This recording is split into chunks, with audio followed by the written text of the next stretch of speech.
प्रश्न 31। दिव्या एक मानववादी उपन्यास है। मानववाद का अर्थ स्पष्ट करते हुए इस कथन पर विचार करें। उत्तर। यशपाल द्वारा रचित ऐतिहासिक पृष्ठभूमि पर आधारित दिव्या उपन्यास मार्क्सवादी चेतना और प्रगतिशील दृष्टिकोण से ओतप्रोत एक उत्कृष्ट रचना है, जो रूढ़िवादी सामाजिक, धार्मिक और नैतिक बंधनों को नकारते हुए मनुष्य और विशेषकर स्त्री की प्रतिष्ठा को सर्वोपरि मानकर मानववाद की सशक्त वकालत करती है। 1। मानववाद का मूल अर्थ स्पष्ट करते हुए यशपाल ने किसी अदृश्य दैवी शक्ति या काल्पनिक परलोक के स्थान पर अलौकिक मनुष्य के सुख दुख और गरिमा को केंद्र में रखा है। मनुष्य ही समस्त व्यवस्थाओं का केंद्र है, उसकी मुक्ति और भौतिक प्रगति ही इतिहास का अंतिम सत्य है। दिव्या, यशपाल। 2। दास्यता और सामंती शोषण के विरुद्ध मानव की स्वतंत्रता की उद्घोषणा की गई है, जहां जन्मना श्रेष्ठता को नकार कर कर्म और मानवीय गुणों को महत्व दिया गया है। शिल्पी और दास का श्रम ही समाज की रीढ़ है, फिर वे समाज की प्रतिष्ठा से वंचित क्यों रहें। दिव्या, यशपाल। 3। स्त्री के स्वतंत्र अस्तित्व, उसकी अस्मिता और देह पर उसके स्वयं के अधिकार को स्थापित कर उपन्यास में नारीवादी मानववाद का मार्ग प्रशस्त किया गया है। स्त्री पुरुष की भोग्या या धर्म की रक्षा के लिए बनी कठपुतली नहीं है, उसका अपना स्वतंत्र मानुषी अस्तित्व है। दिव्या, यशपाल। 4। धर्म, रूढ़ियों और रूढ़िवादी नैतिकता के पाखंड पर करारा प्रहार करते हुए दिखाया गया है कि कैसे ये संस्थाएं मानव को दास बनाती हैं। जो धर्म मनुष्य को मनुष्य नहीं रहने देता, जो मर्यादा उसे भूखा मारती है, वो केवल एक छलावा है। दिव्या, यशपाल। 5। मुख्य पात्रा दिव्या के संघर्षपूर्ण जीवन के माध्यम से ये संदेश दिया गया है कि विषम परिस्थितियों में भी मानव की जिजीविषा, जीने की इच्छा और स्वाभिमान कभी पराजित नहीं होता। अपमान और विपदाओं के झंझावात में भी दिव्या का स्त्रीत्व और मानुषी गौरव अडिग रहता है। दिव्या, यशपाल। 6। उपन्यास का अंत ऐतिहासिक शून्यता के बजाय वर्गविहीन और समतामूलक समाज की स्थापना के एक गहरे दार्शनिक संकल्प के साथ होता है। इतिहास गवाह है कि शोषितों की चेतना ही एक दिन नए और समतावादी युग का सूत्रपात करती है। दिव्या, यशपाल। 7। तत्सम प्रधान ऐतिहासिक शब्दावली, वैचारिक द्वंद्व और सशक्त संवाद योजना के माध्यम से उपन्यास को एक कालजयी संवेदनात्मक और वैचारिक ऊंचाई प्रदान की गई है। अतीत के कथानक में वर्तमान के ज्वलंत और प्रगतिशील यथार्थ को बुनना ही यशपाल की कला का चरम है। उपन्यास, शिल्प, रामविलास शर्मा। प्रश्न 32। दिव्या में यशपाल द्वारा प्रस्तुत नारी विमर्श पर टिप्पणी करें। विभिन्न पात्रों की नारी संबंधी दृष्टि पर चर्चा करते हुए बताएं कि स्वयं यशपाल की राय इनमें से कौन सी है। उत्तर। यशपाल द्वारा रचित ऐतिहासिक उपन्यास दिव्या मूलतः प्रगतिशील नारी विमर्श का एक सशक्त घोषणापत्र है, जो तत्कालीन सामंती और रूढ़िवादी समाज में स्त्री की पराधीनता, उसके देह शोषण और अस्मिता के संघर्ष को मार्क्सवादी व मानववादी कसौटी पर कसता है।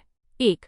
उपन्यास में नारी विमर्श के केंद्र में स्त्री की सामाजिक विवशता और आर्थिक परावलंबन, दूसरों पर निर्भरता को रखा गया है, जहां पुरुष प्रधान समाज उसकी नियति तय करता है। पुरुष के बनाए नियम स्त्री के लिए केवल बंधन है, जिनमें उसकी आत्मा प्रतिपल दम तोड़ती है। दिव्या, यशपाल। 2। पृथुसेन की नारी संबंधी दृष्टि रोमानी आकर्षण और सामंती कायरता का मिश्रण है। वो दिव्या से प्रेम तो करता है, परंतु कुल की मर्यादा और राजकीय पद के भय से उसके गर्भाधान को स्वीकार नहीं कर पाता। पुरुष का प्रेम अक्सर उसके अहंकार और सामाजिक भय के आगे घुटने टेक देता है। दिव्या, यशपाल। 3। मारिश की नारी संबंधी दृष्टि पूर्णतः भौतिकवादी, यथार्थपरक और चार्वाक दर्शन से प्रभावित है। वह स्त्री को समाज और धर्म के मिथ्या बंधनों से मुक्त कर उसकी देह और इच्छा के नैसर्गिक अधिकार का समर्थन करता है। धर्म और समाज की ओट में स्त्री को केवल एक वस्तु बना दिया गया है, जबकि उसका अपना स्वतंत्र अस्तित्व है। दिव्या, यशपाल। 4। रुद्रधीर की नारी संबंधी दृष्टि नितांत सामंती, संकीर्ण और अधिकारवादी है, जहां स्त्री केवल वंश वृद्धि का माध्यम या पुरुष के उपभोग की एक दासी मात्र है। नारी पुरुष के आश्रय में ही सुरक्षित है, उसका अपना कोई स्वतंत्र पथ नहीं हो सकता। दिव्या, यशपाल। 5। मुख्य पात्रा दिव्या के विभिन्न रूपों अंशुमाला, धात्री, वसंत सेना के माध्यम से स्वयं यशपाल की राय मारिश के प्रगतिशील विचारों के सबसे निकट ठहरती है, जहां वे स्त्री की आर्थिक स्वतंत्रता और उसके मानुषी गौरव को सर्वोपरि मानते हैं। स्त्री किसी पुरुष की छाया या समाज की बपौती नहीं है, वह स्वयं अपनी नियति की विधाता है। दिव्या, यशपाल। 6। उपन्यास का चरमोत्कर्ष एंड तब होता है जब दिव्या अंत में पृथुसेन के रोमानी आश्रय और रुद्रधीर के सामंती वैभव दोनों को ठुकराकर मारिश के कर्म में समतामूलक जीवन को चुनती है, जो यशपाल के वास्तविक संदेश को सिद्ध करता है। मर्यादा की बेड़ियों से मुक्त होकर अपने पैरों पर खड़ा होना ही नारी की वास्तविक मुक्ति है। दिव्या, यशपाल। 7। ऐतिहासिक कथानक में आधुनिक प्रगतिशील नारी चेतना का समावेश कर यशपाल ने हिंदी उपन्यास विधा को एक नई वैचारिक और दार्शनिक ऊंचाई प्रदान की है। यशपाल ने अतीत के वस्त्र पहनाकर वर्तमान की सबसे ज्वलंत नारी समस्या को निर्भीकता से उजागर किया है। उपन्यास शिल्प रामविलास शर्मा। प्रश्न 33। क्या यशपाल दिव्या में अपनी मार्क्सवादी विचारधारा का प्रक्षेपण कर सके हैं? उदाहरण सहित स्पष्ट करें। उत्तर: हाँ, यशपाल दिव्या उपन्यास में अपनी मार्क्सवादी भौतिकवादी विचारधारा का पूर्णतः और अत्यंत कलात्मकता के साथ प्रक्षेपण करने में सफल रहे हैं। उन्होंने इतिहास की काल्पनिक पृष्ठभूमि का उपयोग कर वर्ग संघर्ष, ऐतिहासिक भौतिकवाद और शोषितों की चेतना को मुख्य कथानक के रूप में बुना है। 1. मार्क्सवादी द्वंद्वात्मक भौतिकवाद हिस्टोरिकल मटीरियलिज्म के अनुरूप उपन्यास में ये दिखाया गया है कि सामाजिक विचार और नैतिकता आर्थिक संबंधों से तय होते हैं, न कि किसी ईश्वरीय विधान से। मर्यादा और धर्म के नियम धनिकों के वैभव की रक्षा के लिए बनाए गए दुर्ग हैं। दिव्या यशपाल। 2. वर्ग विभाजन और सर्वहारा वर्ग वर्किंग क्लास के शोषण को शिल्पियों और दासों के माध्यम से उभारा गया है, जहां शोषक वर्ग श्रम का अनुचित लाभ उठाता है। शिल्पी का कौशल और दास का श्रम जब तक बिकाऊ है तब तक समाज में समता और न्याय की बात करना केवल पाखंड है। दिव्या यशपाल। 3. यशपाल ने धर्म और भाग्य के सिद्धांत को मार्क्स की तरह अफीम माना है, जो शोषितों की चेतना को सुलाए रखता है। मारिश का चरित्र इसी वैचारिक दृष्टिकोण का मुखर वक्ता है। भाग्य कुछ नहीं है, वह केवल असमर्थता का रोना है और धर्म शासक वर्ग का एक औजार। दिव्या यशपाल। 4.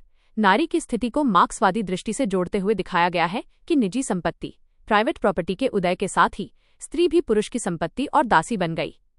क्रय की गई दासी और ब्याही गई कुलवधू में केवल नाम का अंतर है, दोनों ही पुरुष के अधिकार की वस्तुएं हैं। दिव्या यशपाल। 5. जब दिव्या समाज के उच्च वर्ग से च्युत होकर गिरकर दासी, धात्री और अंततः गणिका वसंत सेना बनती है, तब उसका ये सर्वहाराकरण प्रोलिटेरियनाइजेशन मार्क्सवादी वर्ग परिवर्तन के यथार्थ को सिद्ध करता है। अभाव की भट्टी में तपकर ही मनुष्य व्यवस्था के असली और क्रूर रूप को पहचान पाता है। दिव्या यशपाल। 6. उपन्यास का अंत किसी आध्यात्मिक मोक्ष के बजाय इहलौकिक इसी लोक के कर्म और भौतिक यथार्थ के वर्ण के साथ होता है, जहां दिव्या मारिश के समतावादी श्रम जीवन को स्वीकार करती है। परलोक की कल्पना से श्रेष्ठ इसी पृथ्वी पर मनुष्य के लिए न्यायसंगत और समतामूलक समाज का निर्माण करना है। दिव्या यशपाल। 7. यशपाल ने विचारधारा को कला पर हावी नहीं होने दिया है, बल्कि पात्रों के स्वाभाविक अंतर्द्वंद्व और ऐतिहासिक शब्दावली के माध्यम से मार्क्सवाद का सुंदर प्रकटीकरण किया है। कथ्य की वैचारिक प्रतिबद्धता और शिल्प की ऐतिहासिक प्रामाणिकता का ऐसा समन्वय हिंदी में दुर्लभ है। उपन्यास शिल्प रामविलास शर्मा। प्रश्न 34। दिव्या में इतिहास और कल्पना का समन्वय किस अनुपात में तथा किस रूप में हुआ है? स्पष्ट करें। उत्तर: यशपाल द्वारा रचित दिव्या उपन्यास में इतिहास और कल्पना का एक अत्यंत संतुलित, आनुपातिक और रचनात्मक समन्वय देखने को मिलता है, जहां इतिहास केवल एक बाह्य आवरण कंकाल की तरह काम करता है और कल्पना उसमें आधुनिक वैचारिक प्राणों का संचार करती है। 1. इतिहास और कल्पना के आनुपातिक संतुलन में यशपाल ने इतिहास को साध्य, गोल नहीं बल्कि साधन, मीन्स माना है, जिसमें लगभग 40% ऐतिहासिक प्रामाणिकता और 60% कल्पना का प्रगतिशील मिश्रण है। अतीत का पुनर्निर्माण केवल बीती हुई घटनाओं को दोहराना नहीं, बल्कि वर्तमान के प्रश्नों का उत्तर खोजना है। दिव्या यशपाल। 2. ऐतिहासिक पृष्ठभूमि के रूप में 2वीं शताब्दी ईसा पूर्व के साकल, सियालकोट, मद्र देश और मिलिंद, मेनांडर के शासनकाल का रूप चुना गया है, जो कथानक को एक यथार्थवादी धरातल प्रदान करता है। मद्र की राजसभा और यवन संस्कृति का टकराव केवल इतिहास नहीं, संस्कृतियों के द्वंद्व का जीवंत दस्तावेज है। दिव्या यशपाल। 3. पात्रों के स्तर पर ऐतिहासिक राजा मिलिंद और बौद्ध भिक्षु नागसेन जैसे वास्तविक चरित्रों के साथ साथ दिव्या, पृथुसेन, मारिश और रुद्रधीर जैसे पूर्णतः काल्पनिक पात्रों की रचना की गई है। ऐतिहासिक महापुरुषों के साये में काल्पनिक पात्र अपने युग की वास्तविक चेतना को अधिक प्रखरता से व्यक्त करते हैं। दिव्या यशपाल। 4. ऐतिहासिक युग की सामाजिक, धार्मिक, बौद्ध और सनातन धर्म का संघर्ष और आर्थिक व्यवस्था का चित्रण ऐतिहासिक रूप में हुआ है, परंतु पात्रों के अंतर्द्वंद्व और वैचारिक विमर्श में आधुनिक कल्पना का प्रयोग किया गया है। इतिहास हमें केवल कालखंड देता है, लेकिन पात्रों के हृदय की धड़कनें लेखक की कल्पना से पैदा होती हैं। दिव्या यशपाल। 5. उपन्यास की मुख्य पात्रा दिव्या के उतार चढ़ाव से भरे जीवन और मारिश के भौतिकवादी, चार्वाक विचारों के प्रतिपादन में यशपाल ने कल्पना का ऐसा रूप प्रस्तुत किया है जो इतिहास के स्वीकृत यथार्थ को झुठलाता नहीं बल्कि उसे तार्किक विस्तार देता है। कल्पना जब इतिहास की सीमाओं में रहकर सत्य की खोज करती है तब वो इतिहास से भी अधिक प्रामाणिक हो जाती है। 6. उपन्यास का अंत किसी ज्ञात ऐतिहासिक घटना के दबाव में न होकर लेखक की प्रगतिशील वैचारिक कल्पना के तहत एक समतामूलक मानवीय संदेश के साथ होता है। अतीत के झरोखे से भविष्य के सुंदर समाज की कल्पना करना ही इस उपन्यास के शिल्प की सबसे बड़ी सफलता है। दिव्या, यशपाल। 7. यशपाल की भाषा में तत्सम प्रधान ऐतिहासिक शब्दावली और समकालीन प्रगतिशील चेतना का ऐसा कलात्मक समन्वय है जो इतिहास और कल्पना के इस अनुपात को जीवंत बना देता है। तथ्य और कल्पना का ऐसा रचनात्मक अद्वैत हिंदी के ऐतिहासिक उपन्यासों में एक नई परंपरा की शुरुआत करता है। उपन्यास शिल्प, रामविलास शर्मा।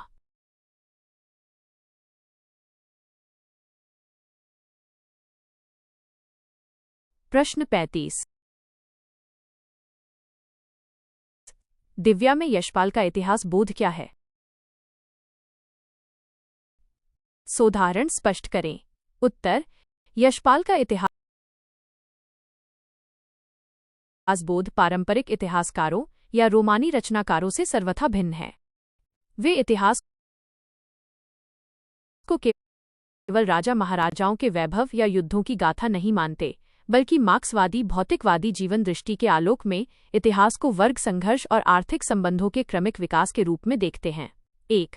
यशपाल का इतिहास बोध ऐतिहासिक भौतिकवाद हिस्टोरिकल मटीरियलिज्म पर आधारित है, जहां समाज का विकास दैवीय इच्छा से नहीं बल्कि उत्पादन के साधनों और आर्थिक शक्तियों के द्वंद्व से होता है। युगों का परिवर्तन शासकों की इच्छा से नहीं बल्कि समाज के आर्थिक ढांचे और वर्ग संबंधों के बदलने से होता है। दिव्या, यशपाल। 2. इतिहास में सामान्य जन, शिल्पियों और दासों की भूमिका को सर्वोपरि माना गया है। उपन्यास में साकल नगरी के वैभव के पीछे छिपे सर्वहारा वर्ग के कठिन श्रम और उनके क्रूर शोषण को दिखाकर यशपाल ने अपने इतिहास बोध को स्पष्ट किया है। राजप्रासादों की नींव में दासों का रक्त और शिल्पियों का पसीना दबा होता है, जिसे इतिहास अक्सर भुला देता है। दिव्या, यशपाल। 3. धर्म और नैतिकता के ऐतिहासिक स्वरूप की व्याख्या करते हुए यशपाल ने प्रतिपादित किया है कि हर युग की नैतिकता उस युग के शासक वर्ग के हितों की रक्षा के लिए गढ़ी जाती है, जो समय के साथ बदलती रहती है।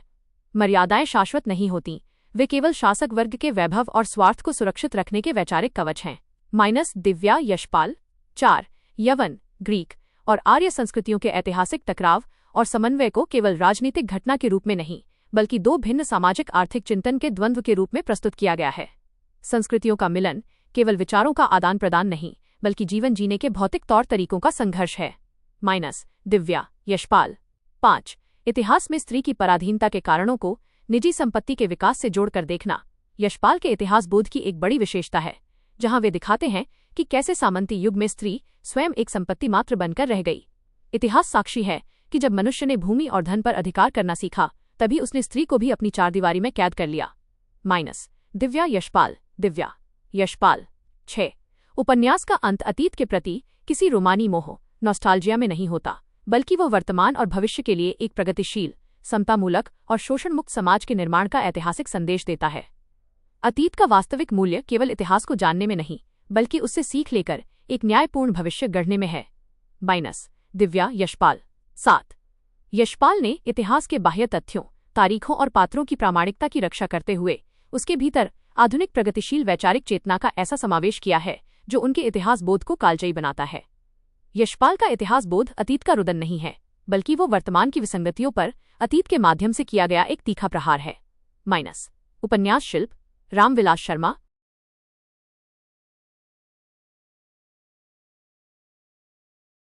प्रश्न 36। शिल्प की दृष्टि से दिव्या का मूल्यांकन करें। उत्तर: यशपाल द्वारा रचित दिव्या उपन्यास न केवल वैचारिक धरातल पर बल्कि शिल्प और संरचनात्मक कौशल की दृष्टि से भी हिंदी साहित्य की एक युगांतकारी रचना है। यशपाल ने ऐतिहासिक वातावरण को आधुनिक प्रगतिशील चेतना के सांचे में ढालने के लिए एक अत्यंत सजीव, सुगठित और कलात्मक शिल्प का प्रयोग किया है। 1. उपन्यास की कथा संरचना, प्लॉट स्ट्रक्चर अत्यंत सुगठित, रैखिक और गतिशील है, जिसमें मुख्य कथा दिव्या के जीवन संघर्ष के साथ प्रारंभ होकर बिना किसी अनावश्यक भटकाव के निरंतर अपने चरमोत्कर्ष क्लाइमैक्स की ओर बढ़ती है। कथानक का प्रवाह नदी की धारा की तरह है, जिसमें प्रत्येक घटना अगली घटना को तार्किक रूप से जन्म देती है। उपन्यास शिल्प, रामविलास शर्मा। 2. देशकाल और वातावरण सेटिंग के निर्माण में यशपाल का अद्भुत शिल्प कौशल दिखाई देता है, जहां उन्होंने 2वीं शताब्दी ईसा पूर्व की साकल नगरी, मध्य देश के राजप्रासादों, उत्सवों और यवन आर्य संस्कृति के द्वंद्व का अत्यंत सजीव और प्रामाणिक चित्रण किया है। शिल्पी का कौशल और राजपथ का वैभव पाठक को तात्कालिक ऐतिहासिक युग में पूरी तरह डुबो देता है। दिव्या यशपाल 3 पात्र योजना और चरित्र चित्रण कैरेक्टराइजेशन में मनोवैज्ञानिक गहराई और वर्ग चेतना का सुंदर समन्वय है। पात्र केवल व्यक्ति नहीं है, बल्कि वे अपने अपने वर्ग और विचारधारा के प्रतिनिधि प्रतीक बनकर उभरते हैं। काल्पनिक और ऐतिहासिक पात्रों का ऐसा सजीव ताना बाना बुना गया है कि प्रत्येक चरित्र अपनी स्वाभाविक गति से विकसित होता है। उपन्यास शिल्प रामविलास शर्मा 4 भाषा शैली लैंग्वेज स्टाइल के स्तर पर यशपाल ने कथानक की ऐतिहासिक गरिमा के अनुकूल तत्सम संस्कृतनिष्ठ और प्रौढ़ शब्दावली का प्रयोग किया है, जिसमें यवन ग्रीक संस्कृति के प्रभाव को दिखाने के लिए विशिष्ट पारिभाषिक शब्दों का सटीक समावेश है। ऐतिहासिक गरिमा को अक्षुण्ण रखते हुए भी भाषा की प्रवाहशीलता और संप्रेषणीयता कहीं बाधित नहीं होती। शर्मा 5 संवाद योजना डायलॉग्स अत्यंत चुस्त, नाटकीय, वैचारिक और उद्देश्यपूर्ण है।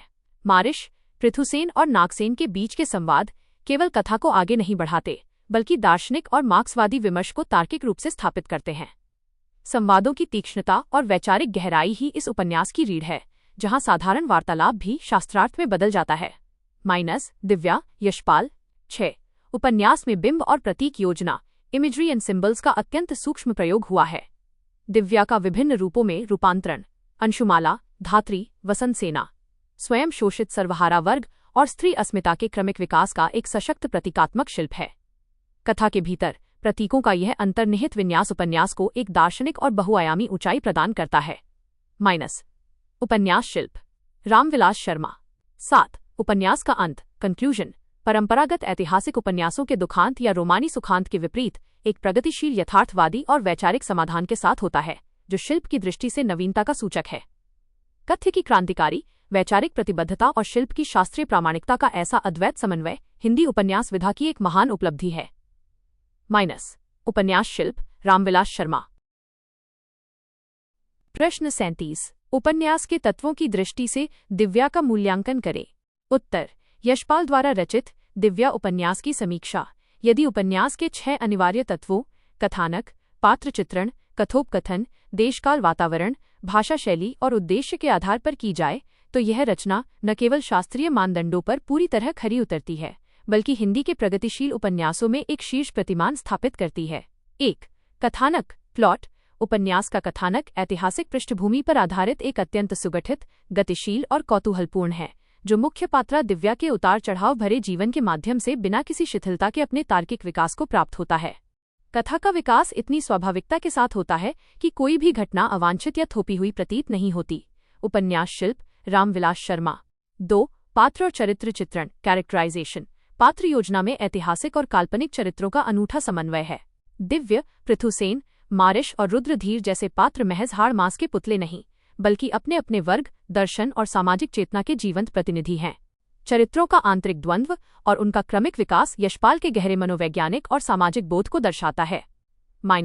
उपन्यास शिल्प रामविलास शर्मा 3 कथोपकथन या संवाद डायलॉग्स उपन्यास के संवाद अत्यंत चुस्त, नाटकीय, संक्षिप्त और वैचारिक रूप से प्रखर हैं। मारिश के भौतिकवादी तर्क और नागसेन के बौद्ध दर्शन के बीच के संवाद कथा को गति देने के साथ साथ गंभीर विमर्श को जन्म देते हैं। तीखे और तर्कपूर्ण संवाद ही इस उपन्यास की वास्तविक शक्ति हैं, जो पाठक की वैचारिक चेतना को झकझोरते हैं। उपन्यास शिल्प रामविलास शर्मा 4 देशकाल और वातावरण सेटिंग एनवायरनमेंट 2वीं शताब्दी ईसा पूर्व के साकल, सियालकोट नगर की सामाजिक, राजनीतिक, धार्मिक और आर्थिक स्थितियों का चित्रण अत्यंत सजीव और प्रामाणिक है। यवन और आर्य संस्कृतियों के टकराव का वातावरण कथा में पूरी तरह रच बस गया है। ऐतिहासिक प्रामाणिकता और सूक्ष्म विवरणों के माध्यम से यशपाल ने अतीत के उस कालखंड को जीवंत कर दिया है। दिव्या यशपाल 5 भाषा शैली लैंग्वेज स्टाइल कथानक की ऐतिहासिक गरिमा के अनुकूल यशपाल ने तत्सम प्रधान, प्रौढ़ और संस्कृतनिष्ठ भाषा का प्रयोग किया है। साथ ही शैली में वर्णनात्मकता, प्रतीकात्मकता और दार्शनिक प्रखरता का सुंदर संतुलन देखने को मिलता है। संस्कृतनिष्ठ शब्दावली के बावजूद भाषा का प्रवाह और संप्रेषणीयता कहीं भी बाधित नहीं होती। उपन्यास शिल्प रामविलास शर्मा 6 उद्देश्य थीम ऑब्जेक्टिव उपन्यास का मूल उद्देश्य किसी रोमानी अतीत का गान करना नहीं, बल्कि मार्क्सवादी व मानववादी दृष्टि के आलोक में वर्ग शोषण, रूढ़िवादी नैतिकता और स्त्री की पराधीनता के विरुद्ध एक प्रगतिशील चेतना का संचार करना है। अतीत के माध्यम से वर्तमान की विसंगतियों पर प्रहार करना और एक समतामूलक समाज की राह दिखाना ही इस कृति का चरम लक्ष्य है। उपन्यास शिल्प, रामविलास शर्मा। 7. समग्र मूल्यांकन। तत्वों की इस शास्त्रीय कसौटी पर परखने के बाद ये स्पष्ट हो जाता है कि यशपाल ने शिल्पगत अनुशासन और वैचारिक प्रतिबद्धता के समन्वय से हिंदी साहित्य को एक कालजयी कृति सौंपी है। कथ्य और शिल्प का ऐसा कलात्मक अद्वैत ऐतिहासिक उपन्यासों की परंपरा में एक युगांतकारी घटना है। उपन्यास शिल्प, रामविलास शर्मा।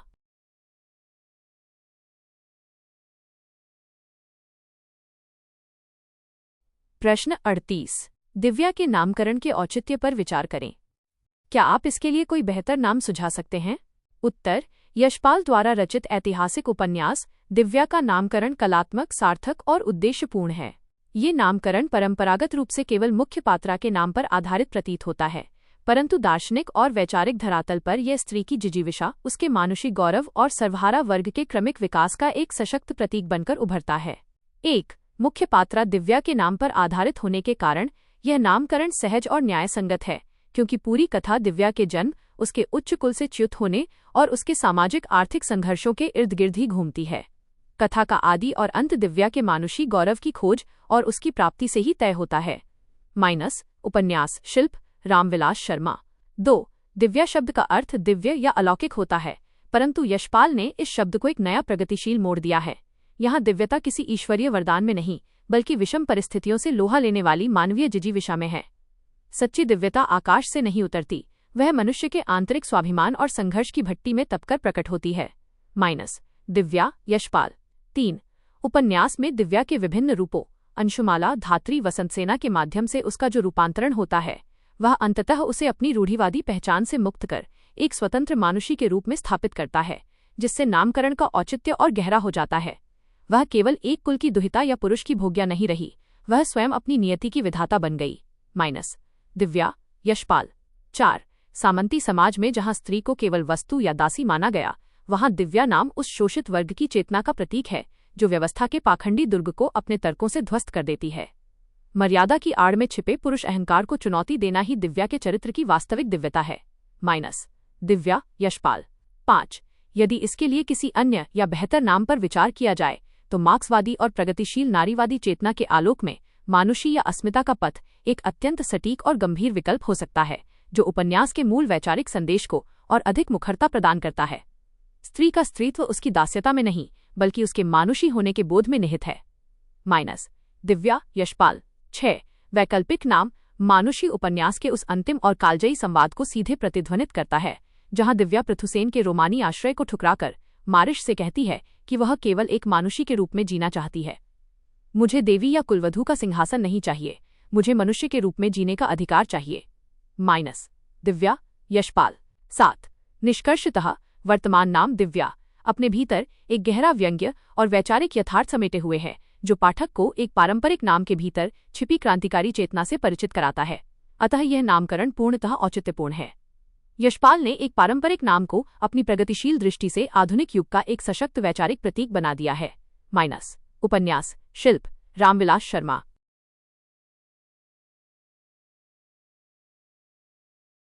प्रश्न 39। दिव्या के चरित्र पर विचार करें। उत्तर: यशपाल द्वारा रचित ऐतिहासिक उपन्यास दिव्या की मुख्य पात्रा दिव्या का चरित्र हिंदी साहित्य के सबसे सशक्त, प्रगतिशील और जीवंत नारी चरित्रों में से एक है। वो सामंती बंधनों, देह शोषण और सामाजिक अपमान की भट्टी में तपकर एक मूक पारंपरिक नारी से एक जागरूक और स्वाभिमानी मानुषी के रूप में विकसित होती है।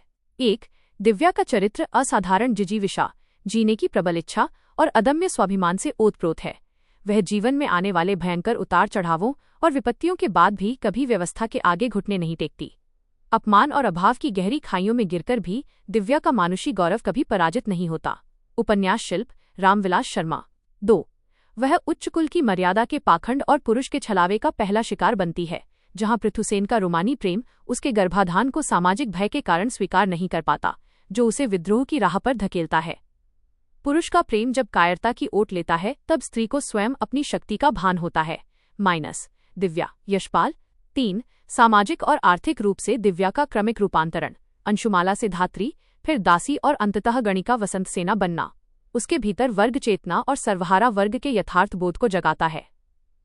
विपन्नता के झंझावातों ने उसे देवी के सिंहासन से उतारकर धरती के वास्तविक यथार्थ पर खड़ा कर दिया। दिव्या, यशपाल। 4. दिव्या के चरित्र में मातृत्व की अनुपम गरिमा और वात्सल्य भाव है। वह दास्यता के नरक में भी अपने शिशु की रक्षा के लिए हर संभव संघर्ष करती है, जो उसके चरित्र को एक संवेदनात्मक ऊंचाई देता है। स्त्री का मातृत्व उसकी दुर्बलता नहीं, बल्कि विपरीत परिस्थितियों से लड़ने का उसका सबसे अचूक अस्त्र है। दिव्या, यशपाल। 5. वह सामंती और पुरुष प्रधान समाज के दोहरे चरित्र को बहुत सूक्ष्मता से पहचानती है, जहां धर्म और मर्यादा की आड़ में स्त्री को केवल एक उपभोग की वस्तु या दासी समझा जाता है। मैंने जान लिया है कि पुरुष के न्याय और उसकी दया की सीमा कहाँ समाप्त होती है। दिव्या, यशपाल। 6. उपन्यास के चरमोत्कर्ष क्लाइमैक्स पर दिव्या पारंपरिक नारी के आदर्शों, पतिपरायणता या सामंती संरक्षण को त्याग कर मारिश के श्रमजीवी, समतामूलक और भौतिकवादी जीवन को चुनती है, जो उसके चरित्र की तार्किक परिणति है। मुझे धर्म की देवी या कुलवधू का आश्रय नहीं, बल्कि एक स्वतंत्र मानुषी के रूप में कर्म करने का अधिकार चाहिए। दिव्या, यशपाल। 7. निष्कर्षतः दिव्या का चरित्र महज एक काल्पनिक ऐतिहासिक पात्र नहीं है, बल्कि वह युगों युगों से शोषित स्त्री जाति की मुक्ति, उसकी अस्मिता और स्वावलंबन का एक कालजयी प्रगतिशील प्रतीक है। दिव्या का चरित्र अतीत के वस्त्रों में लिपटी हुई आधुनिक युग की एक अत्यंत प्रखर और चेतनायुक्त नारी की आवाज है। उपन्यास शिल्प, रामविलास शर्मा। प्रश्न 40। मारिश के चरित्र पर विचार करें। उत्तर: यशपाल द्वारा रचित ऐतिहासिक उपन्यास दिव्या में मारिश का चरित्र वैचारिक और दार्शनिक धरातल पर सबसे महत्वपूर्ण, प्रखर और प्रगतिशील चरित्र है। वह उपन्यास में किसी पारंपरिक नायक की तरह नहीं, बल्कि लेखक यशपाल की अपनी मार्क्सवादी, भौतिकवादी और मानववादी जीवन दृष्टि के मुख्य प्रवक्ता, माउथपीस के रूप में उभरता है। 1. मारिश का चरित्र पूर्णतः बुद्धिवादी, तर्कशील और चार्वाक दर्शन लोकायत मत का अनन्य समर्थक है, जो किसी अदृश्य परलोक या दैवीय विधान को पूरी तरह नकार कर इहलौकिक यथार्थ पर विश्वास करता है। सुख और न्याय इसी पृथ्वी पर संभव हैं। आकाश में किसी कल्पित स्वर्ग की खोज करना केवल अज्ञान है। दिव्या, यशपाल। 2. वो समाज में व्याप्त धार्मिक पाखंड, रूढ़ियों और पुरोहित वर्ग के शोषण चक्र पर करारा प्रहार करता है। उसका मानना है कि धर्म शोषित वर्ग को वश में रखने का शासक वर्ग का एक औजार है। मर्यादा और धर्म के नियम धनिकों के वैभव को सुरक्षित रखने के लिए बनाए गए वैचारिक दुर्ग हैं। दिव्या, यशपाल। 3. मारिश के चरित्र में शोषितों, दासों और शिल्पियों के प्रति गहरी सहानुभूति और सर्वहारा वर्ग की चेतना है, जो उसे मार्क्सवादी चिंतन के अत्यंत निकट लाती है। समाज का वास्तविक निर्माता वह श्रमिक है जो पसीना बहाता है, न कि वह राजा जो उसके श्रम पर ऐश करता है। दिव्या, यशपाल। 4. नारी के प्रति मारिश का दृष्टिकोण नितांत प्रगतिशील, वैज्ञानिक और यथार्थपरक है। वह स्त्री को कुल की झूठी मर्यादा या पुरुष की बपौती न मानकर उसके स्वतंत्र मानुषी अस्तित्व और देह पर उसके स्वयं के अधिकार का समर्थन करता है। स्त्री पुरुष के उपभोग की वस्तु या धर्म की रक्षा के लिए बनी कठपुतली नहीं है, उसका अपना स्वतंत्र अस्तित्व है। दिव्या, यशपाल। 5. पृथुसेन की सामंती कायरता और रुद्रधीर के रूढ़िवादी अहंकार के विपरीत मारिश का चरित्र निश्चल, कर्मठ और सहिष्णु है। वो दिव्या को उसके अतीत और गर्भाधान के सच के साथ स्वीकार करने का अदम्य साहस रखता है। वास्तविक प्रेम अधिकार जताने में नहीं, बल्कि विपरीत परिस्थितियों में भी एक दूसरे के मानुषी गौरव का सम्मान करने में है। दिव्या, यशपाल। 6. उपन्यास की तार्किक परिणति मारिश के विचारों की विजय में होती है, जहां दिव्या अंत में समस्त सामंती वैभव को ठुकराकर मारिश के श्रमजीवी और समतामूलक जीवन का वर्ण करती है। धर्म और समाज की बेड़ियों से मुक्त होकर अपने श्रम पर जीना ही मनुष्य की वास्तविक स्वतंत्रता है। दिव्या, यशपाल। 7. निष्कर्षतः मारिश का चरित्र महज एक काल्पनिक ऐतिहासिक पात्र नहीं है, बल्कि वह रूढ़ियों को ध्वस्त करने वाली आधुनिक क्रांतिकारी चेतना और समतावादी भविष्य का एक कालजयी प्रतीक है। मारिश के तर्क और उसका जीवन दर्शन ही इस उपन्यास की वैचारिक रीढ़ हैं, जो पाठक को एक नए युग की सोच से जोड़ते हैं। उपन्यास शिल्प, रामविलास शर्मा।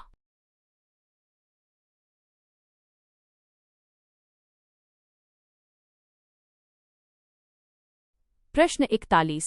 गोदान दो पीढ़ियों की टकराहट की कथा है, जो मुख्यतः होरी और गोबर के द्वंद्व से व्यक्त हुई है। इस कथन के आलोक में गोदान में विद्यमान पीढ़ी संघर्ष पर विचार करें।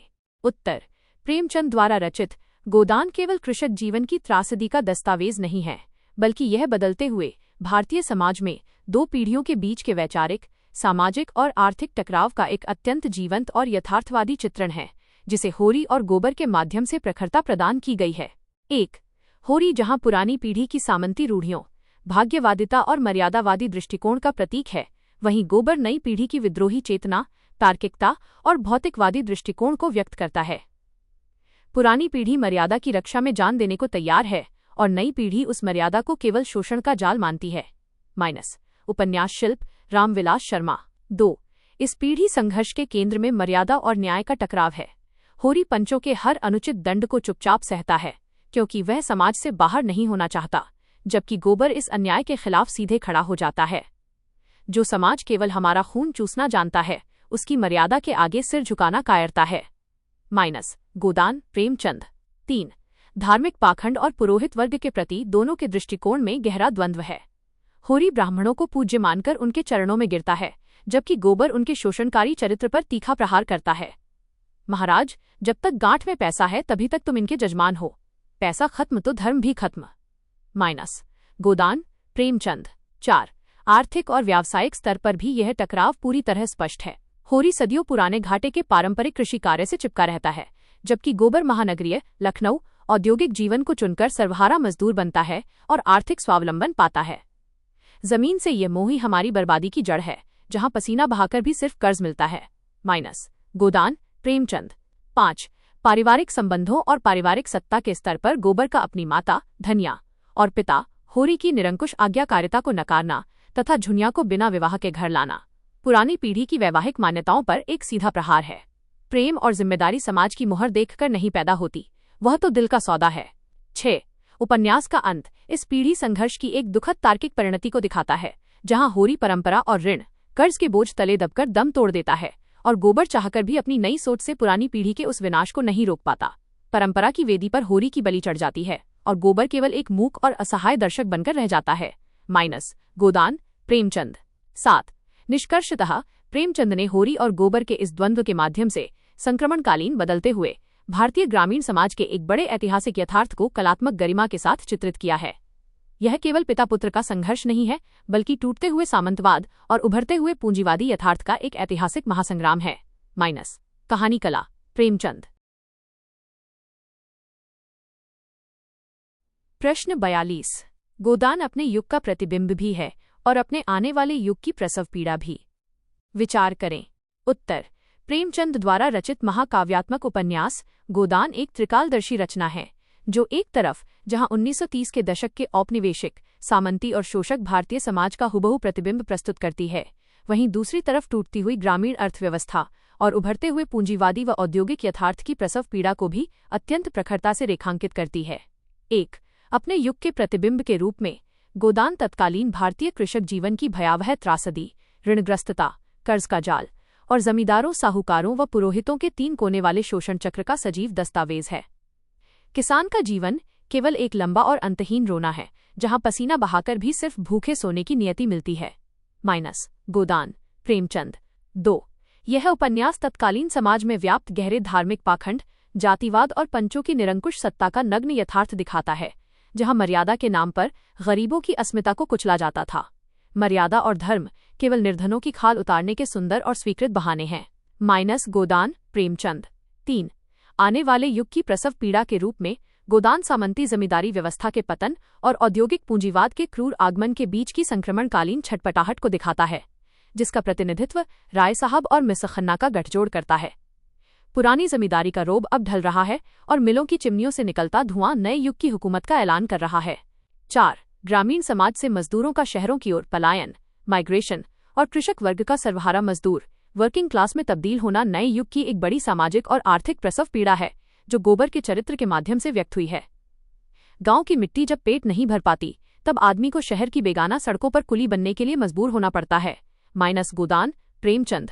5.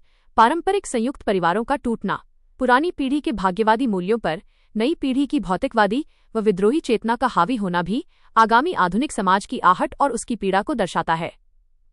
पुरानी मर्यादाएं अब नए स्वार्थों और अधिकारों के द्वंद्व में बिखर रही हैं। गोदान, प्रेमचंद। 6.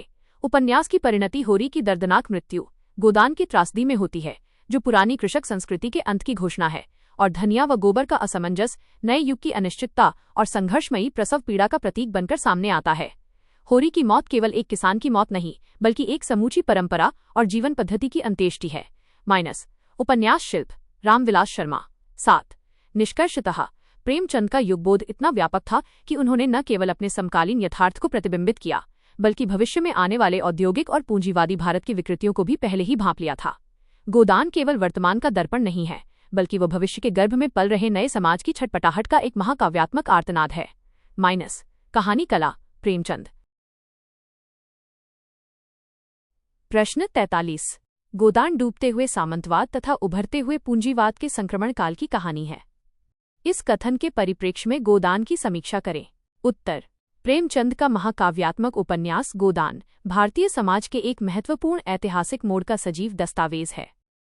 यह रचना 1930 के दशक के उस संक्रमणकाल ट्रांजिशन पीरियड को उकेरती है, जहां सदियों पुरानी सामंती जमींदारी व्यवस्था आंतरिक खोखलेपन के कारण दम तोड़ रही थी और पाश्चात्य औद्योगिक पूंजीवाद अपने क्रूर आर्थिक तर्कों के साथ पैर पसार रहा था। 1 डूबते हुए सामंतवाद का यथार्थ राय साहब अमरपाल सिंह के चरित्र के माध्यम से व्यक्त हुआ है, जो अपने सामंती ठाट बाट उत्सवों और बेगार प्रथा को बनाए रखने के लिए छटपटा रहे हैं, परंतु अंदर से पूरी तरह कर्ज में डूबे हुए हैं। जमींदारी अब केवल एक बाह्य आवरण है, जिसके भीतर का वैभव और रोब आर्थिक रूप से सड़ चुका है।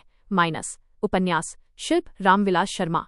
2 उभरते हुए पूंजीवाद और नए औद्योगिक यथार्थ का प्रतिनिधित्व बैंक मैनेजर मिखन्ना और सूर्य प्रताप शक्कर मिल करते हैं, जहां मानवीय संवेदनाओं का स्थान केवल लाभ, डिविडेंड और श्रम के निर्मम शोषण ने ले लिया है।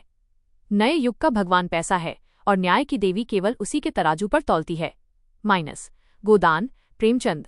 3 इस संक्रमण काल की सबसे बड़ी त्रासदी सामंतवाद और पूंजीवाद का वह अनैतिक गठजोड़ नेक्सस है, जिसमें राय साहब और मिसर खन्ना मिलकर किसान मजदूरों का दोहरा शोषण करते हैं।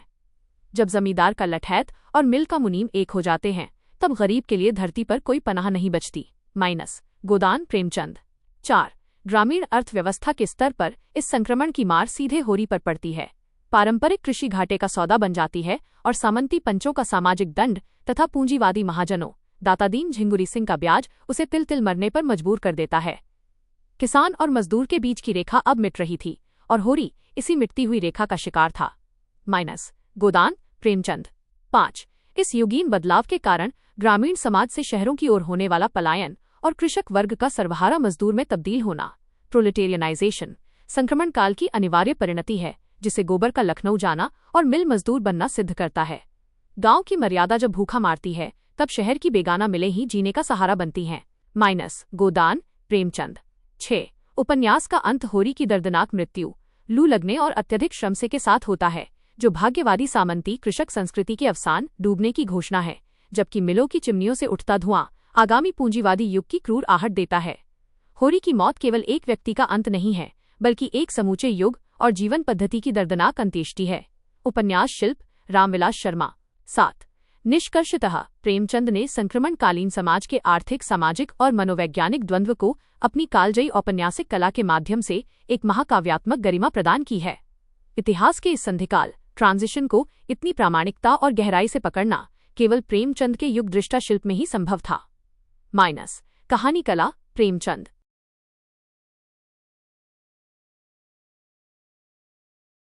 प्रश्न 44। प्रेमचंद ने गोदान में अपने समय की भारत की सभी समस्याओं को प्रस्तुत किया है, उनकी नज़र से कुछ भी ओझल नहीं हुआ है। इस कथन के संदर्भ में गोदान में चित्रित समस्याओं पर चर्चा करें। उत्तर। प्रेमचंद द्वारा रचित गोदान भारतीय औपनिवेशिक समाज का एक महाकाव्यात्मक और बहुआयामी दस्तावेज है। प्रेमचंद की युगीन दृष्टि इतनी व्यापक और पैनी थी कि उन्होंने 1930 के दशक के भारतीय जीवन के आर्थिक, सामाजिक, राजनीतिक और नैतिक धरातल पर व्याप्त लगभग हर ज्वलंत समस्या को इस उपन्यास के फलक पर अत्यंत प्रामाणिकता के साथ अंकित किया है। 1 कृषक जीवन की त्रासदी और ऋणग्रस्तता की समस्या।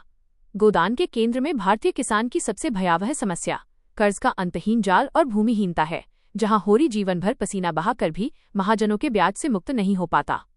किसान का जीवन केवल एक लंबा और अंतहीन रोना है, जहां जन्मते ही कर्ज उसके माथे पर लिख दिया जाता है। गोदान, प्रेमचंद। 2 सामंती व पूंजीवादी दोहरे शोषण की समस्या।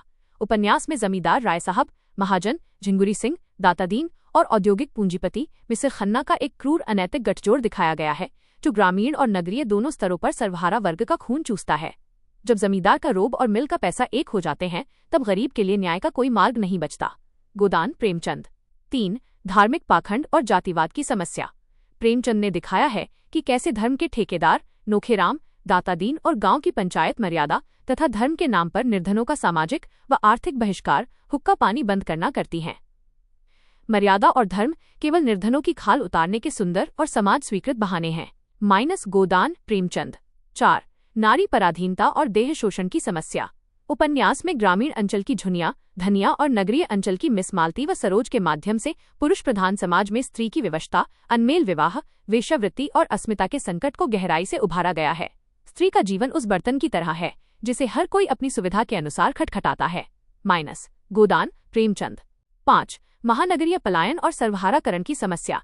ग्रामीण अर्थव्यवस्था के टूटने के कारण युवाओं जैसे गोबर का शहरों की ओर पलायन करना और मिलों में न्यूनतम मजदूरी पर बदतर हालातों में काम करना आगामी औद्योगिक भारत की एक बड़ी समस्या के रूप में चित्रित है।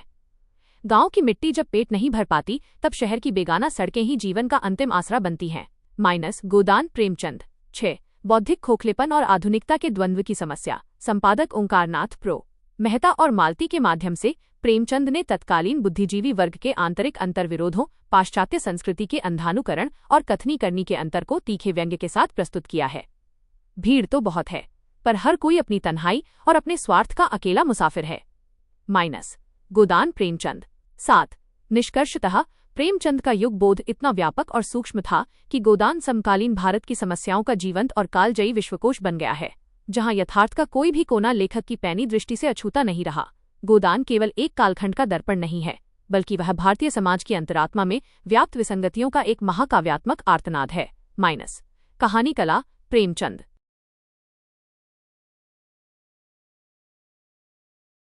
प्रश्न 45। गोदान तक आते आते प्रेमचंद का आदर्शोन्मुख यथार्थवाद पूरी तरह से यथार्थवाद में रूपांतरित हो गया था। विचार करें। उत्तर। प्रेमचंद के साहित्यिक सफर का वैचारिक विकास आदर्शोन्मुख यथार्थवाद, जहां यथार्थ का चित्रण करते हुए अंत में आदर्श की स्थापना की जाती थी, से शुरू होकर गोदान तक आते आते नग्न यथार्थवाद या परम यथार्थवाद में तब्दील हो जाता है।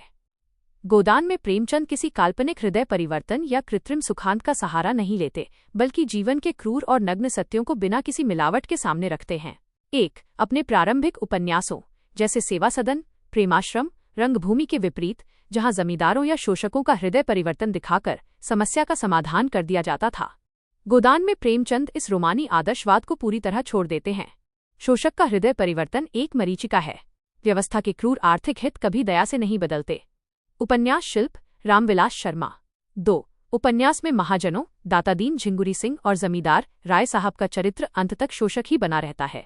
प्रेमचंद यहाँ यह यथार्थवादी सत्य स्वीकार करते हैं कि सामंती और पूंजीवादी व्यवस्था में शोषित के लिए कोई चमत्कारिक दया संभव नहीं है। जब जमींदार का रोब और मिल का पैसा एक हो जाते हैं, तब गरीब के लिए न्याय का कोई मार्ग नहीं बचता। गोदान प्रेमचंद। 3. मुख्य पात्र होरी की नियति में प्रेमचंद ने किसी ईश्वरीय न्याय या अचानक अमीर बनने का कोई आदर्शवादी मोड़ नहीं डाला। उसकी अंतहीन त्रासदी का अंत अत्यंत यथार्थवादी तरीके से अत्यधिक श्रम और लू लगने से तड़प तड़प कर मरने में होता है। किसान का जीवन केवल एक लंबा और अंतहीन रोना है, जहां पसीना बहाकर भी सिर्फ भूखे सोने की नियति मिलती है। गोदान प्रेमचंद। 4.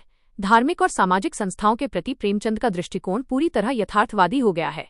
वे दिखाते हैं कि कैसे गांव की पंचायत और पुरोहित वर्ग मर्यादा के नाम पर होरी का अंतिम संबल, गाय और अनाज भी छीन लेते हैं। मर्यादा और धर्म केवल निर्धनों की खाल उतारने के सुंदर और समाज स्वीकृत बहाने हैं। गोदान प्रेमचंद। 5. नगरीय जीवन में प्रो मेहता, मिस मालती और खन्ना के त्रिकोण के माध्यम से भी प्रेमचंद ने आधुनिक बुद्धिजीवियों के खोखलेपन, कथनीकरणी के अंतर और पूंजीवादी स्वार्थों का तीखा यथार्थ प्रस्तुत किया है, जहां कोई भी चरित्र पूरी तरह आदर्श नहीं है। भीड़ तो बहुत है, पर हर कोई अपनी तन्हाई और अपने स्वार्थ का अकेला मुसाफिर है। गोदान प्रेमचंद। 6. गोदान का अंत पारंपरिक उपन्यासों की तरह किसी मंगलकारी समाधान पर नहीं, बल्कि एक गहरी सामाजिक शून्यता, बेबसी और धनिया के आर्तनाद पर होता है, जो पाठक की चेतना को झकझोर कर छोड़ देता है। होरी की मौत केवल एक व्यक्ति का अंत नहीं है, बल्कि एक समूचे आदर्शवादी युग और कृषक जीवन पद्धति की दर्दनाक अंत्येष्टि है। उपन्यास शिल्प रामविलास शर्मा। 7. निष्कर्षतः गोदान तक पहुंचते पहुंचते प्रेमचंद का यथार्थवाद इतना प्रौढ़ और निर्भीक हो गया था कि उन्होंने समाज को वैसा ही दिखाया जैसा वह था, न कि वैसा जैसा वे उसे देखना चाहते थे। गोदान हिंदी उपन्यास विधा में रोमानी आदर्शवाद की विदाई और एक अत्यंत क्रूर व नग्न सामाजिक यथार्थवाद का जीवंत शंखनाद है। कहानी कला प्रेमचंद। प्रश्न 46। क्या गोदान सचमुच यथार्थवादी उपन्यास है या उसमें आदर्शवाद के अवशेष मौजूद हैं? प्रमाण सहित चर्चा करें। उत्तर। यह सत्य है कि गोदान प्रेमचंद के प्रौढ़तम यथार्थवाद की कालजयी परिणति है, जहां ग्रामीण जीवन का नग्न यथार्थ मुखर हुआ है। तथापि सूक्ष्म विश्लेषण करने पर यह स्पष्ट होता है कि इसमें प्रेमचंद के पूर्ववर्ती आदर्शोन्मुख यथार्थवाद के कुछ आंशिक अवशेष पूर्णतः समाप्त नहीं हुए हैं, बल्कि वे नगरीय कथानक और कुछ विशिष्ट पात्रों के वैचारिक ढांचे में अंतर्निहित हैं। 1। ग्रामीण अंचल, होरी, धनिया, गोबर, दातादीन का कथानक पूरी तरह से नग्न और कठोर यथार्थवाद की जमीन पर खड़ा है, जहां प्रेमचंद ने किसी भी स्तर पर शोषकों का हृदय परिवर्तन या कृत्रिम सुखांत नहीं दिखाया है। शोषक का हृदय परिवर्तन एक मरीचिका है। व्यवस्था के क्रूर आर्थिक हित कभी दया से नहीं बदलते। उपन्यास शिल्प रामविलास शर्मा। 2। होरी की तड़प तड़प कर हुई दर्दनाक मृत्यु और अंत में धनिया द्वारा गोदान के रूप में 20 आने पैसे सुतली बेचने की कमाई थमा देना हिंदी साहित्य में यथार्थवाद का चरम बिंदु है, जहां आदर्श की कोई गुंजाइश नहीं बचती। किसान का जीवन केवल एक लंबा और अंतहीन रोना है, जहां पसीना बहाकर भी सिर्फ भूखे सोने की नियति मिलती है। गोदान प्रेमचंद। 3। इसके विपरीत उपन्यास के नगरीय अंचल अर्बन प्लॉट में आदर्शवाद के स्पष्ट अवशेष दिखाई देते हैं, विशेषकर प्रो मेहता का चरित्र, जो प्रेमचंद के अपने आदर्शों का पुलिंदा प्रतीत होता है, जो हर समस्या का दार्शनिक समाधान प्रस्तुत करता है। बुद्धिजीवी जब व्यवस्था को बदलने के बजाय केवल उपदेश देता है, तो वह यथार्थ से दूर आदर्श की शरण में होता है। उपन्यास शिल्प रामविलास शर्मा। 4। मिस मालती के चरित्र में आया अचानक और तीव्र बदलाव, हृदय परिवर्तन, प्रेमचंद के पुराने आदर्शवाद का एक बड़ा प्रमाण है, जहां एक तितली जैसी चंचल, पाश्चात्य रंग में रंगी स्त्री सेवाभाव से युक्त मधुमक्खी आदर्श नारी में रूपांतरित हो जाती है। हृदय परिवर्तन का यह चमत्कार यथार्थ की तार्किक गति से नहीं, बल्कि लेखक की आदर्शवादी इच्छा से परिचालित है। उपन्यास शिल्प रामविलास शर्मा। 5। राय साहब अमरपाल सिंह के चरित्र में भी अंतर्विरोध है। वे एक तरफ किसानों का शोषण करते हैं और दूसरी तरफ शोषितों के प्रति सहानुभूति व्यक्त करते हुए दार्शनिक बातें करते हैं, जो उनके क्रूर शोषक यथार्थ पर आदर्श का पर्दा डालने का प्रयास है। जब जमींदार का रोब और मिल का पैसा एक हो जाते हैं, तब गरीब के लिए न्याय का कोई मार्ग नहीं बचता। गोदान प्रेमचंद। 6। उपन्यास का ढांचा 2 स्तरों पर बटा है। गांव का यथार्थवादी नरक और शहर का बौद्धिक वैचारिक विमर्श, जहां शहर के अंत में एक प्रकार का वैचारिक सामंजस्य मेहता मालती का सेवा मार्ग दिखाई देता है, जो आने वाले समाज के लिए एक आदर्शवादी विकल्प गढ़ने की छटपटाहट है। भीड़ तो बहुत है, पर हर कोई अपनी तन्हाई और अपने स्वार्थ का अकेला मुसाफिर है। गोदान प्रेमचंद। 7। निष्कर्षतः गोदान एक महाकाव्यात्मक यथार्थवादी उपन्यास है, जिसमें ग्रामीण धरातल का यथार्थ अकाट्य है, परंतु प्रेमचंद एक समाज सुधारक भी थे, इसलिए पूर्णतः तटस्थ न रह पाने के कारण उनके आदर्शवाद के कुछ महीन अवशेष नगरीय जीवन और पात्रों में अवश्य सुरक्षित रह गए हैं। गोदान हिंदी उपन्यास विधा में रोमानी आदर्शवाद की विदाई और एक अत्यंत क्रूर व नग्न सामाजिक यथार्थवाद का जीवंत शंखनाद है। कहानी कला प्रेमचंद। प्रश्न 47। कुछ आलोचकों की राय है कि गोदान में व्यक्त होने वाला यथार्थ मार्क्सवाद समाजवाद से प्रेरित है। आप इस मत से कहां तक सहमत हैं? युक्ति संगत विवेचना कीजिए। उत्तर। ये मत आंशिक रूप से सत्य है कि गोदान में व्यक्त होने वाला यथार्थ समाजवाद मार्क्सवाद की वैचारिक चेतना से प्रभावित है, परंतु इसे पूर्णतः मार्क्सवादी रचना कहना प्रेमचंद के मौलिक गांधीवादी मानववाद और स्वतंत्र युगीन विजन को सीमित करना होगा। गोदान में समाजवाद एक सैद्धांतिक आग्रह के रूप में नहीं, बल्कि भारतीय समाज के आर्थिक यथार्थ के स्वाभाविक प्रकटीकरण के रूप में आता है। 1। मार्क्सवादी द्वंद्वात्मक भौतिकवाद के अनुरूप गोदान में यह यथार्थ अकाट्य रूप से उभरा है कि समाज में शोषक और शोषित नामक 2 स्पष्ट वर्ग हैं, जिनके बीच का वर्ग संघर्ष क्लास स्ट्रगल लगातार तीखा हो रहा है। किसान और मजदूर के बीच की रेखा अब मिट रही थी और होरी इसी मिटती हुई रेखा का शिकार था। गोदान प्रेमचंद। 2। प्रेमचंद ने राय साहब और मिल मालिक मिखन्ना के अनैतिक गठजोड़ नेक्सस के माध्यम से सामंतवाद और पूंजीवाद के उस क्रूर चेहरे को बेनकाब किया है, जो समाजवाद के आर्थिक शोषण के सिद्धांत की पुष्टि करता है। जब जमींदार का रोब और मिल का पैसा एक हो जाते हैं, तब गरीब के लिए न्याय का कोई मार्ग नहीं बचता। 3। नई पीढ़ी के प्रतिनिधि गोबर का गांव के सामंती शोषण के विरुद्ध विद्रोह करना और लखनऊ जाकर मिल मजदूर के रूप में अपने अधिकारों के लिए लड़ना सर्वहारा वर्ग की समाजवादी चेतना के उभार को सिद्ध करता है। जो समाज केवल हमारा खून चूसना जानता है, उसकी मर्यादा के आगे सिर झुकाना कायरता है। माइनस। गोदान प्रेमचंद 4। मार्क्सवाद की तरह प्रेमचंद ने भी दिखाया है कि धर्म, जाति और गांव की पंचायतें कोई शाश्वत ईश्वरीय नियम नहीं हैं, बल्कि वे शोषक वर्ग द्वारा निर्धनों को आर्थिक रूप से लूटने के वैचारिक हथियार मात्र हैं। मर्यादा और धर्म केवल निर्धनों की खाल उतारने के सुंदर और समाज स्वीकृत बहाने हैं। माइनस। गोदान प्रेमचंद 5। इस समाजवादी प्रभाव के बावजूद गोदान मार्क्सवादी क्रांति या वर्ग शत्रुओं के हिंसक विनाश का रास्ता नहीं चुनता, बल्कि अंत तक भारतीय किसान होरी की नियति में एक करुणा, मूक सहनशीलता और गहरी मानवीय त्रासदी सुरक्षित रखता है। किसान का जीवन केवल एक लंबा और अंतहीन रोना है, जहां जन्मते ही कर्ज उसके माथे पर लिख दिया जाता है। गोदान प्रेमचंद 6। उपन्यास के वैचारिक केंद्र प्रो मेहता और मिस मालती मार्क्सवादी क्रांति के बजाय गांधीवादी ट्रस्टीशिप, हृदय परिवर्तन और सेवा मार्ग का समर्थन करते हैं, जो यह प्रमाणित करता है कि प्रेमचंद का अंतिम लक्ष्य समाजवादी व्यवस्था से अधिक एक व्यापक मानववाद की स्थापना था। बुद्धिजीवी जब व्यवस्था को बदलने के बजाय केवल उपदेश देता है, तो वह यथार्थ से दूर आदर्श की शरण में होता है। माइनस। उपन्यास शिल्प रामविलास शर्मा 7। निष्कर्षतः गोदान में यथार्थ के चित्रण की आर्थिक कसौटी निश्चित रूप से समाजवादी, मार्क्सवादी दृष्टिकोण के समानांतर चलती है, परंतु उसका आत्मिक धरातल भारतीय मिट्टी की अपनी समस्याओं, गांधीवादी आदर्शों के बिखराव और गहरे मानववाद से निर्मित है। गोदान हिंदी उपन्यास विधा में रोमानी आदर्शवाद की विदाई और एक अत्यंत क्रूर व नग्न सामाजिक यथार्थवाद का जीवंत शंखनाद है। माइनस। कहानी कला प्रेमचंद।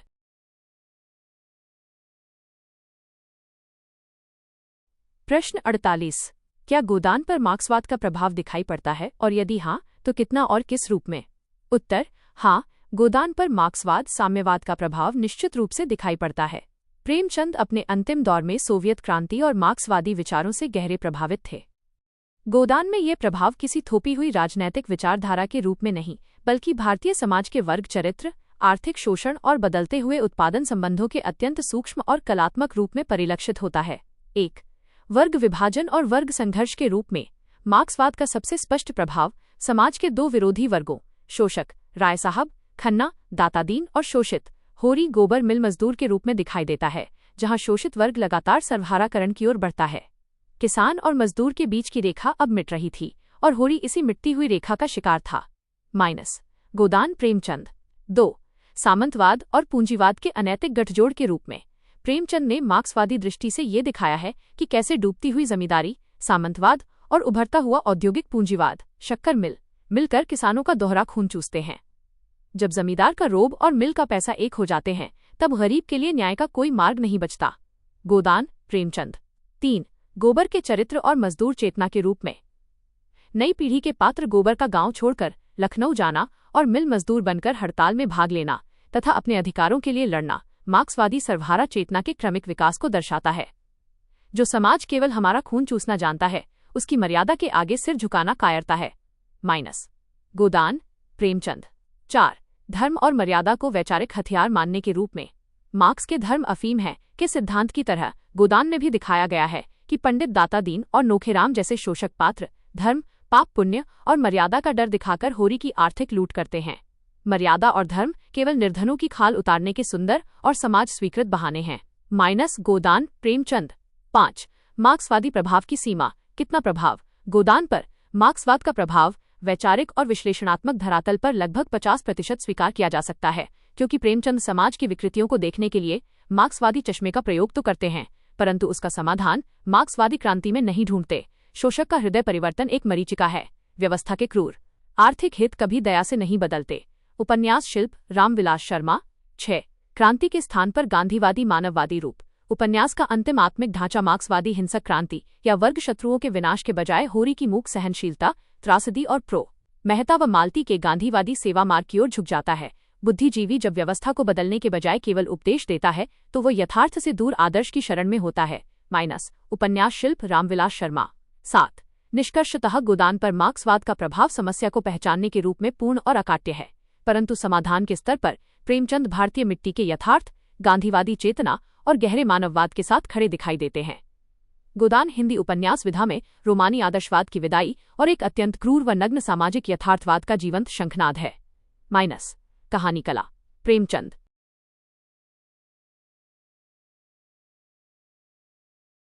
प्रश्न 49। क्या गोदान में प्रेमचंद ने समाधान पक्ष के प्रति अपना नजरिया प्रस्तुत किया है? सूक्ष्म निरीक्षण करें।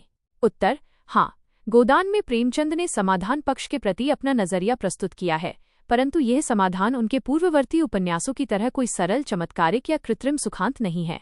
प्रेमचंद का समाधान यहाँ दो भिन्न स्तरों पर, ग्रामीण धरातल पर मूक यथार्थवादी चेतावनी के रूप में और नगरीय धरातल पर वैचारिक सेवा मार्ग के रूप में अत्यंत सूक्ष्मता से बिखरा हुआ है। 1.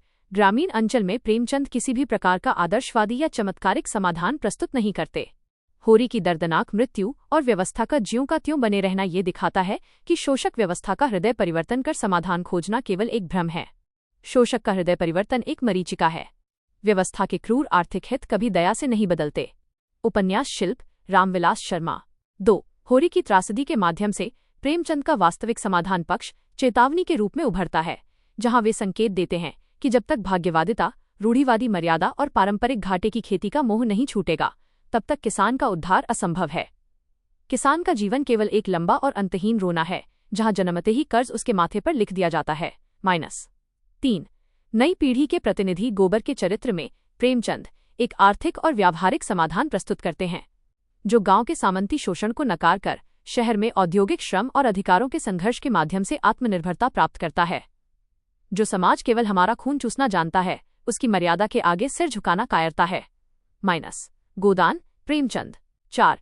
नगरीय फलक पर प्रेमचंद अपने विचारों के मुख्य प्रवक्ता प्रो. मेहता और मिस मालती के माध्यम से गांधीवादी ट्रस्टीशिप, न्यासधारिता और बौद्धिक सेवा मार्ग को एक वैचारिक समाधान के रूप में रेखांकित करते हैं।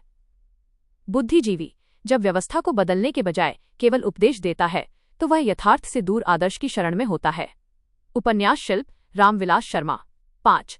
मिस मालती का पाश्चात्य भोगवाद को त्याग कर गांव के पीड़ितों और बच्चों की सेवा में लग जाना प्रेमचंद के उस आत्मिक समाधान को पुष्ट करता है, जहां वे व्यक्तिगत त्याग और लोक कल्याण को शोषण से मुक्ति का मार्ग मानते हैं। प्रेम और सेवा ही वह अस्त्र हैं जो समाज की विषमता को भीतर से कम कर सकते हैं। गोदान, प्रेमचंद। 6. प्रेमचंद मार्क्सवादी हिंसक क्रांति को समाधान के रूप में स्वीकार नहीं करते, बल्कि शोषित वर्ग की सामूहिक चेतना और मजदूर वर्ग के संगठित प्रतिरोध, जैसे मिल हड़ताल को एक तार्किक आर्थिक विकल्प के रूप में अवश्य मान्यता देते हैं। जब जमींदार का रोब और मिल का पैसा एक हो जाते हैं, तब गरीब के लिए न्याय का कोई मार्ग नहीं बचता। गोदान, प्रेमचंद। 7. निष्कर्षतः गोदान में प्रेमचंद का समाधान पक्ष जटिल और संक्रमणकालीन है, जहां वे व्यवस्था के क्रूर यथार्थ को पूरी निर्भीकता से सामने रखकर पाठक को स्वयं समाधान खोजने के लिए विवश करते हैं, जो उनके प्रौढ़ रचनात्मक विवेक का परिचायक है। गोदान हिंदी उपन्यास विधा में रोमानी आदर्शवाद की विदाई और एक अत्यंत क्रूर व नग्न सामाजिक यथार्थवाद का जीवंत शंखनाद है। कहानी, कला, प्रेमचंद। प्रश्न 50। गोदान को हिंदी का पहला महाकाव्योपन्यास एपिक नॉवेल कहा जाता है। इस संदर्भ में महाकाव्योपन्यास की धारणा स्पष्ट करते हुए इस दावे पर विचार करें। उत्तर: गोदान हिंदी साहित्य का वो शीर्ष प्रतिमान है जिसे आलोचकों ने केवल एक उपन्यास न मानकर महाकाव्योपन्यास की संज्ञा दी है। महाकाव्योपन्यास से तात्पर्य ऐसे उपन्यास से है जो अपने फलक की व्यापकता, चरित्रों की बहुलता, युगीन यथार्थ के समग्र प्रकटीकरण और जीवन के उदात्त व करुण सत्यों को समेटने में किसी प्राचीन महाकाव्य जैसे रामायण या महाभारत के समानांतर खड़ा दिखाई देता है। एक महाकाव्योपन्यास की मूल धारणा के अनुसार उसमें एक पूरे युग की सभ्यता, संस्कृति और जनजीवन का संपूर्ण आख्यान होना अनिवार्य है। गोदान 1930 के दशक के भारत के ग्रामीण और नगरीय जीवन के संपूर्ण अंतर्विरोधों को अपने भीतर समेटे हुए है। गोदान केवल एक कालखंड का दर्पण नहीं है, बल्कि वो भारतीय समाज की अंतरात्मा में व्याप्त विसंगतियों का एक महाकाव्यात्मक आर्तनाद है। कहानी, कला, प्रेमचंद। 2. प्राचीन महाकाव्यों की तरह गोदान का कथानक भी अत्यंत विस्तृत और बहुआयामी है, जिसमें एक तरफ बेलारी और सेमरी गांव का प्रामाणिक कृषक यथार्थ आधिकारिक कथा चलता है, तो दूसरी तरफ लखनऊ का आधुनिक, औद्योगिक और बौद्धिक महानगरीय जीवन प्रासंगिक कथा समानांतर प्रवाहित होता है। कथ्य की वैचारिक प्रतिबद्धता और शिल्प की व्यापकता का ऐसा समन्वय हिंदी में दुर्लभ है। शिल्प, रामविलास शर्मा। 3. चरित्रों की विराटता और विविधता की दृष्टि से गोदान एक महाकाव्य के समान है। इसमें होरी, धनिया, गोबर, राय साहब, मेहता, मालती और खन्ना जैसे अनगिनत पात्र हैं, जो किसी एक वर्ग के प्रतिनिधि होने के साथ साथ अपने भीतर मानवीय भावनाओं का एक विशाल संसार समेटे हुए हैं। चरित्रों का आंतरिक द्वंद्व और उनका क्रमिक विकास प्रेमचंद के गहरे मनोवैज्ञानिक और सामाजिक बोध को दर्शाता है। उपन्यास शिल्प, रामविलास शर्मा। 4. महाकाव्यात्मक उदात्तता और करुण रस की प्रधानता इस उपन्यास को महाकाव्य की श्रेणी में लाती है। मुख्य पात्र होरी तमाम अभावों, शोषण और मर्यादाओं के थपेड़े खाने के बाद भी अपने मानवीय स्वाभिमान, परोपकार और नैतिक मूल्यों को नहीं छोड़ता, जो उसे एक महाकाव्यात्मक नायक का गौरव प्रदान करता है। किसान का जीवन केवल एक लंबा और अंतहीन रोना है, जहां जन्मते ही कर्ज उसके माथे पर लिख दिया जाता है। गोदान, प्रेमचंद। 5. महाकाव्य की भांति गोदान में भी अपने समय के संक्रमणकालीन, बदलते हुए इतिहास का एक विराट द्वंद्व है। एक तरफ डूबते हुए सामंतवाद की छटपटाहट है, तो दूसरी तरफ उभरते हुए औद्योगिक पूंजीवाद का क्रूर आक्रमण, जिसे प्रेमचंद ने ऐतिहासिक प्रामाणिकता के साथ अंकित किया है। यह केवल पिता पुत्र का संघर्ष नहीं है, बल्कि टूटते हुए सामंतवाद और उभरते हुए पूंजीवादी यथार्थ का एक ऐतिहासिक महासंग्राम है। कहानी कला, प्रेमचंद। 6. उपन्यास की परिणति, अंत। होरी की कारुणिक मृत्यु और धनिया के आर्तनाद पर होती है, जो किसी पारंपरिक सुखांत के बजाय पाठक के भीतर एक गहरी दार्शनिक शून्यता और महाकाव्यात्मक ट्रेजेडी को जन्म देता है, जो जीवन के शाश्वत यथार्थ को सिद्ध करता है। होरी की मौत केवल एक व्यक्ति का अंत नहीं है, बल्कि एक समूचे आदर्शवादी युग और कृषक जीवन पद्धति की दर्दनाक अंत्येष्टि है। उपन्यास शिल्प, रामविलास शर्मा। 7. निष्कर्षतः गोदान को हिंदी का पहला महाकाव्य उपन्यास स्वीकार करने का दावा पूर्णतः अकाट्य और तार्किक है, क्योंकि प्रेमचंद ने महाकाव्यात्मक गरिमा, भाषा के प्रौढ़ प्रवाह और युगीन यथार्थ के समग्र रूप को औपन्यासिक शिल्प में ढालकर एक कालजयी कीर्तिमान स्थापित किया है। गोदान हिंदी उपन्यास विधा में रोमानी आदर्शवाद की विदाई और एक अत्यंत क्रूर व नग्न सामाजिक यथार्थवाद का जीवंत शंखनाद है। कहानी कला, प्रेमचंद।